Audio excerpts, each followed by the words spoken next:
जय श्रीमन नारायण। ए पर जे टिप्पणी हम करे जा रहल बा रामानुजदास श्रीमान गट्टू वेणुगोपाल स्वामी जी के द्वारा दिहल गयल बा।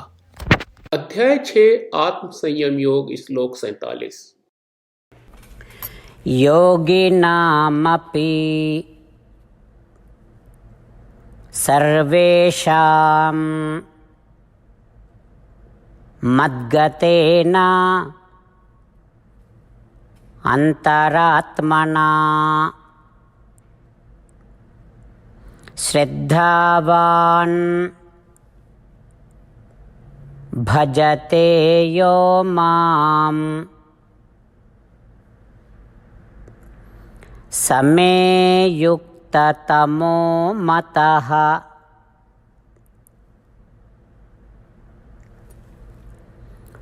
ओम।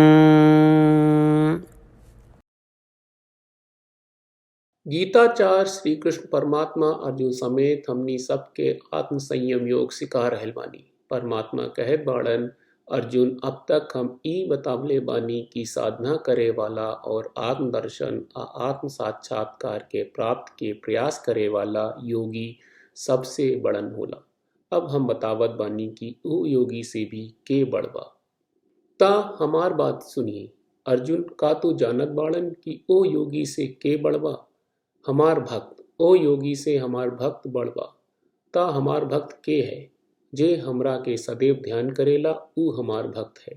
जे हमरा के हरदम आपन दिल में रखेला ऊ हमार भक्त है। जे हमरा के हमेशा पूजत बा ऊ हमार भक्त है। जे हमरा के हमेशा आपन कर्म से खुश करेला ऊ हमार भक्त है। जे हमेशा हमार महिमा गावेला ऊ हमार भक्त है। जे हमरा के आपन एकमात्र लक्ष्य बना के हमरा के समर्पण करेला ऊ हमार भक्त है। अर्जुन, हमार ऐसन भक्त साधना करे वाला और आत्मदर्शन आ आत्म साक्षात्कार के प्राप्त के प्रयास करे वाला योगी से बड़ होला। अर्जुन, अब हम पहले जौन कहले रहनी ओकरा संशोधन करब। अब हम बतावने कि योगी 4 प्रकार के होले। पहला प्रकार की योगी ऊ होला जे साफ साफ देख सकेला कि दूसर शरीर में मौजूद सगरी आत्मा ओकरा के बराबर बा। दूसरा प्रकार के योगी ऊ होला जे साफ साफ देख सकेला कि सब आत्मा एक दूसरा के बराबर बा आ सब आत्मा परमात्मा के बराबर बा। तीसरा प्रकार के योगी ऊ होला जे संसारिक काम में लागल रहला पर भी साफ साफ देख सकेला कि सब आत्मा एक दूसरा के बराबर बा और सब आत्मा परमात्मा के बराबर बा। चौथा प्रकार के योगी ऊ होला जे साफ साफ देख सकेला कि सब आत्मा एक दूसरा के बराबर बा और सब आत्मा परमात्मा के बराबर बा। उनकर साफ समझ बा कि शरीर में रहला के दौरान होखे वाला सब सुख दुख के संबंध खाली शरीर से होला, काहे कि शरीर आत्मा से अलग होला। उनका यो साफ समझ बा कि दूसरा शरीर में दूसरा के अनुभव होके वाला सुख दुख के संबंध आत्मा से न होकेला बल्कि सिर्फ शरीर से होकेला। एकरा अलावा उनका लगे एगो दयालु दिल बा जौन दूसरा के खुशी और दुख के जवाब दे सकत। और ही योगी 4 तरह के होले। हालांकि अर्जुन, हमार भक्त ओ योगी लोग से श्रेष्ठ बा जे ये 4 स्तर के साधना के अभ्यास करेला और आत्मदर्शन आ आत्म साक्षात्कार खातिर प्रयास करेला।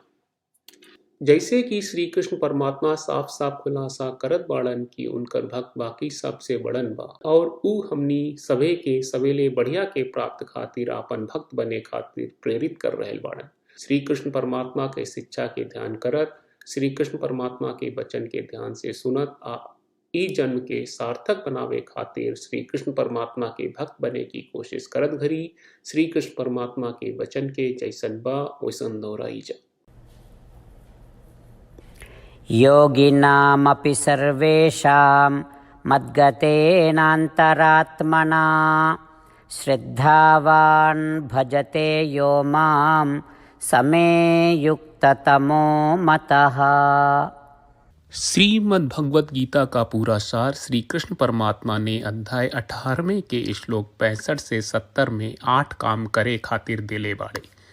श्री कृष्ण कहले, हम ओ लोगन से प्रेम करनी जो लोग इन 8 बातन के मान तारे।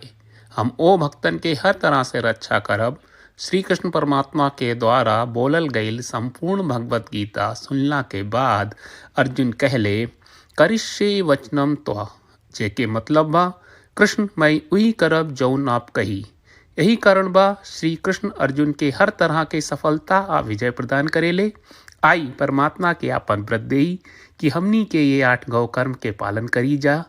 ई वचन परमात्मा के देवे से बड़न कौनो पूजा तपस्या यज्ञ नहीं। हम 8 प्रण कहब जौन हमनी के करे के चाहिए। आप सब कृपया इन्हन के आपन दिमाग और दिल में सोची। श्री कृष्ण के आपन वचन देवे के ई तरीका में हमनी सबकी कल्पना करे के चाहिए कि श्री कृष्ण का चेहरा खुशी से चमकत बा और खुशी के एहसास करत बा। जय श्रीमन नारायण। यहाँ हमनी के 8 वादा बा। हमनी के पहला वादा, हे श्रीमन नारायण, आपका निर्देश के मुताबिक हम हमेशा तोहार ध्यान करब और तोहार बारे में सोचब। हमनी के दूसर वादा, हे श्रीमन नारायण, आपका सलाह का अनुसार हम हमेशा आपका भक्त रहब। हमनी के तीसर वादा, हे श्रीमन नारायण, हम आपन सब काम तोहरा सेवा के रूप में और तोहरा संतुष्टि खातिर करब। हमनी के चौथा वादा, हे श्रीमन नारायण, जैस की आप माने के कहले रहलू, हमरा बहुत विश्वास बा कि हम आपके होई और हम हमेशा आपन दोनों हाथ जोड़ के आपके नमस्कार करब और आपकी पूजा करब। हमनी के पांचवा वादा, हे श्रीमन नारायण, हमरा के तोरा बात माम एकम शरणम ब्रज 1866 याद कहले, जहाँ आप हमरा के आपन का अर्पित करे का कहा। श्रीमन नारायण, मैं हमेशा तोहरे शरण में रहब। हमनी के छठवां वादा, हे श्रीमन नारायण, हमरा के तोहरा बात माँ सुचहा 1866 याद कहले कि आप हमनी के शोक ना करे का आश्वासन दे रहे बड़े, हम अब और शोक ना करब। हमनी के 7वां वादा, हे श्रीमन नारायण, आपने हमरा खातिर श्रीमद् भगवत गीता के वितरण करके हम सबके कृपा कहले और आशीर्वाद दहले बा। हम वादा करत बानी कि रोजाना कम से कम 1 श्लोक पढ़ब या सुनब। हमनी के 8वां वादा, हे श्रीमन नारायण, आप गीता के पूरा मानवता तक ले गयलू। हम गीता में आपके दिव्य वचन के उन भक्तन तक पहुँचावे के प्रयास करब जे गीता से अपरिचित बा। हे श्रीमन नारायण, हम उई करब जौन तू करे का कहब। हम ऐसन व्यवहार करब जैसन आप चाहत बानी और हम खाली आपका खातिर काम करब। श्रीमन नारायण के रोज आपन वचन देहल कि हम ओइस करब जैस आप कहत बानी, ई अपने आप में बड़न पूजा बा। श्रीमन नारायण, करशे वचनम त्वा। श्रीमन नारायण, हम तोरे निर्देश के मुताबिक काम करब। सर्वम श्री कृष्ण अर्पणम अस्तु। जय श्रीमन नारायण। योगिनामपि सर्वेषां मद्गतेन अंतरात्मना श्रद्धावान् भजते यो माम् समे युक्ततमो मतः।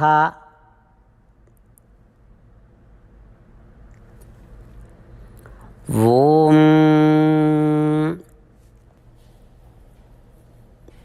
योगिनामपि सर्वेषां मद्गतेनान्तरात्मना श्रद्धावान् भजते यो मां समे युक्ततमो मतः। श्रीमन्नारायण, करिष्ये वचनं तव। सर्वं श्रीकृष्णार्पणमस्तु। जय श्रीमन्नारायण।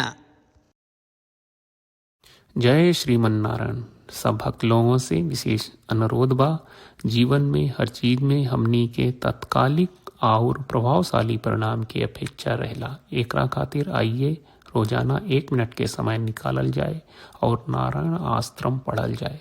नारायण आश्रम प्राप्त करे खातिर नारायण आश्रम वेबसाइट पर जाई, जो www.narayanashram.org है, और पंजीकरण में आपन नाम और ईमेल दर्ज करी। आपके द्वारा प्रदान कईल गई ईमेल पर आपका एक नारायण आश्रम PDF प्राप्त हुई। पीडीएफ में एक रामायण श्लोक, एक गीता श्लोक और एक विष्णु नामम बा। ये तीनों के मिल के नारायण आश्रम कहल जाला। हर व्यक्ति के ये श्लोक के अलग अलग संयोजन मिलेला।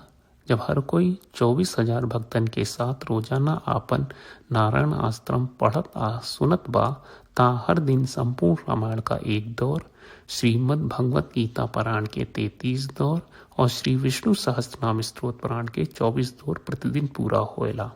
ई एक बहुत ही उल्लेखनीय और विलक्षण परिणाम बा जौन हर एक दिन ऐसकरे से निकलेला। ई कारण बा कि आप और आपके परिवार के सदस्य तुरते जाके आपन नारायण आश्रम प्राप्त करी। जय श्रीमन नारायण।